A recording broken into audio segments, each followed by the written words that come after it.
Don't worry, we'll figure it out. Hi, everybody. Welcome back. We're here for another one of your questions about work, and usually we plan them in advance, but people are in a crisis today in our world, the startup world. So we're going to talk about what do you do during a crisis. And Lori, I'm just curious, you are a newish 6-7 months in investor on our team. We haven't quite had a couple of days like this since you've joined. And I'm just curious what you've experienced and observed before we jump into answering it. Yeah, so the obvious crisis in our world today is Silicon Valley Bank. And luckily for me, we're all in person in the office today. So I've gotten to see everything kind of firsthand, not just on Slack.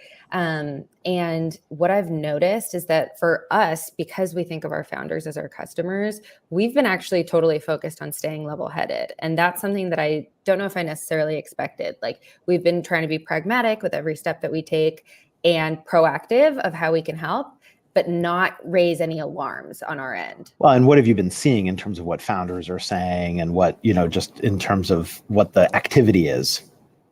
So we have a founder Slack that is very active, and today more active than normal. The first of any investor, by the way. I just want to add in that ad for us, but sorry, keep going. Very true. And it's normally active, and today it's super active.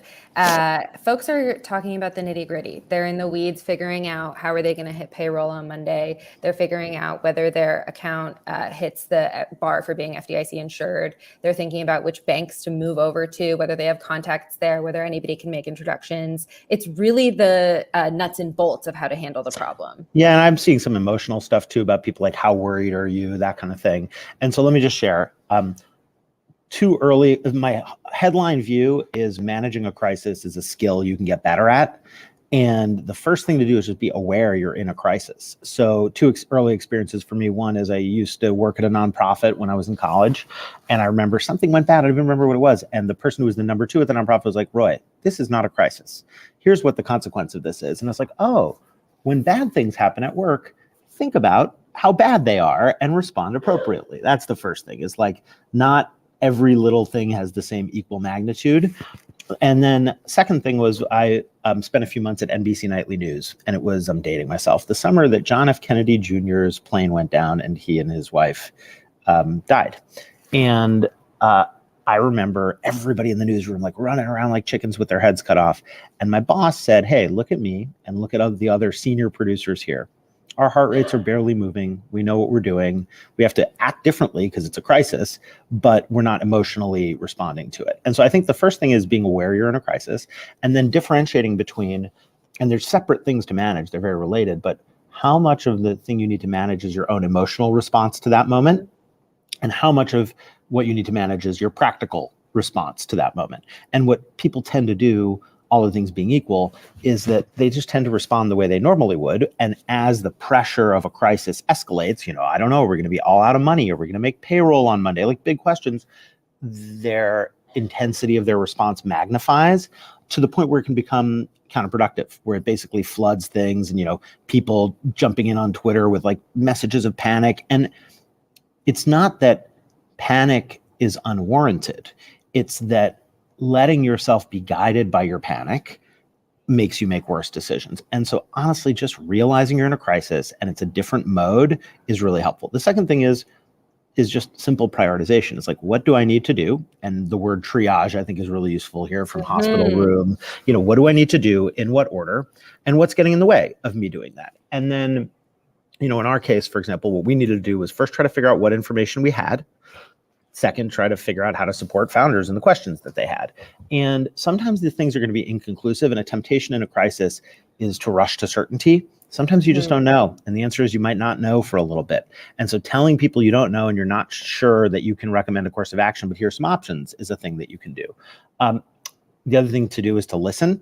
And then if you have a community that you're serving, if an audience or customers or something like that, be aware of how they're responding emotionally and serve them in that. Once you've kind of put on your own gas mask, be aware of how they're responding practically and emotionally, and try to separate the two. I mean, I've sent a lot of one-on-ones to founders today being like, hey, I know you're worried, try to keep that Slack channel for, some use that it's there for and good for. And you pointed out to me like, hey, we should be thinking about the mental health of our founders in this moment. So I put in a message saying, if you're feeling anguish, panic, dissociation, whatever it is, reach out to us. So we're trying to solve that problem without being in it. And, And if you are in it, sometimes what you need to do is extricate yourself as quickly as possible or get some help. And when I say in it, I mean you're in an emotional state where you're so activated that you may not be thinking straight. Like when I couldn't find my son the other night, I was in an emotional state where I was so activated.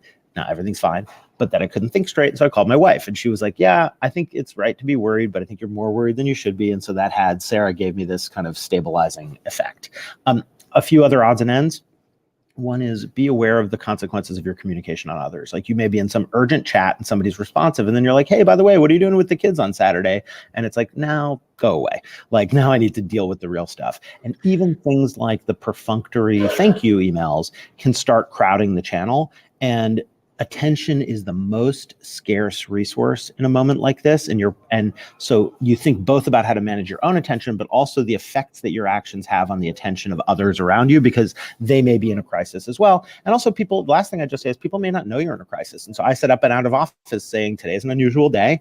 We're also hosting some guests today, but also this crisis. And if you need me, here's how to get me. And just sort of signaling to people like, hey, this isn't just like a normal Friday where it's like we can chill and go get coffee or whatever it is. So those are a handful of my observations on what to do. But the big thing is it's a skill.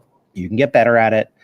Practice getting better at it. Avoid the temptation to easy safety. Just try to be honest with yourself about it and manage the emotional response and the logical response differently. And just be aware different people have different psychologies. I mean, people who have lived through past bank runs are responding to this very differently from founders who, they're like Googling what is a bank run right now. And so we got to manage the full range of responses. 100%. And I've also noticed some other things that you've pointed out throughout today and yesterday to add, which is you mentioned earlier giving people the options. Something that I think you did really well was instead of giving people multiple options, we figured out what's the most useful resource that we have and then sending just that and continuing to point people to it so as to not distract them, to your point. Yeah. I mean, one thing SVB did that was unhelpful is like, here are four, at one point yesterday, I was like, here are four things you can do. It's like, no, I know the best one of those. And if there's some real reason somebody needs to be considering them, fine, but that's managing attention. And, we sent an all founders email to all the founders we back, including we also sent it to funds that we've backed because they're our customers too, even though that's something we do much less frequently. And thinking hard, and here I got Karen and James's feedback on the message, thinking hard about exactly how much did we need to say, not to say, ... And, try to be supportive. Somebody said on Twitter, like, Roy, why are you being nice to the people at SVB? They messed this whole thing up. It's like, no, the person we work with at SVB did not mess this up. They're just busting their ass to try to serve people. And the time for honest accounting will come. The time for learning from the crisis will come. If you think you're going to forget a lesson, write it down, keep it out of the way. But during a crisis is not the time to do your 5 whys postmortem exercise on what happened. It's the time to make sure the patient doesn't die on the operating table. The postmortem is after the mortem.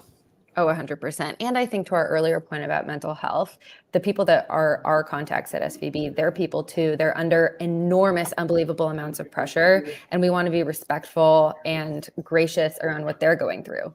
Yeah, if you can. And again, sometimes you're so activated that it's difficult to do that. You're distracted by your own crisis, and that's fine. But if you have excess resources, mental bandwidth, emotional space, supply that to others who may be in need, because that's a resource they may need. I don't know that I have that much else to say about it. I don't know, Lori, anything else you're curious about? I think we covered a good chunk. I think that hopefully what people can take away from this is that if you're not feeling like you're handling it great today, it's just a muscle that you're building. Yes, really well put. Don't blame yourself. Give yourself correct. If somebody else tries to correct you and they're a little curt with you, I can be curt, as you know. Please give them, please give me the benefit of the doubt. And we're all just trying to get through it together. And by all means, do not be that VC who's like, you got to go quick. I'm at the top of the gondola in Aspen and I'm about to lose you. Because even if that's where you are, sensitivity to the context of your fucking customer. I mean, please. Anyway, and for those who are here for the first time, the reason we call this is not advice is because we're not telling you what to do. We're sharing our own experience of what works. You need to decide for yourself what you need to do in your situation. And crises are different. Not all crises are created equal. You can build the muscle, but some are catastrophically large, some are medium, and some are not crises. And so figure out if it's a crisis or not crisis. At the moment, I think the issue at the top of the stack for most founders in terms of their priorities is making sure they can hit payroll if they got to hit payroll today or Monday, because that's their employees getting paid. And fortunately, what we're hearing from folks in the government is that the FDIC is going to prioritize payroll money getting out And so the FDIC knows what they're doing here. Thank goodness for the government. In this case, they are expert at it and have done this before. We'll see what happens. No promises, but there's a very high chance this will all be fine by Tuesday. We'll have to see and act accordingly. Exactly. Awesome. Thank you, All Roy. right. Thank you, Lori. All right. Thanks, everybody. To be continued. Thanks for jumping on quick.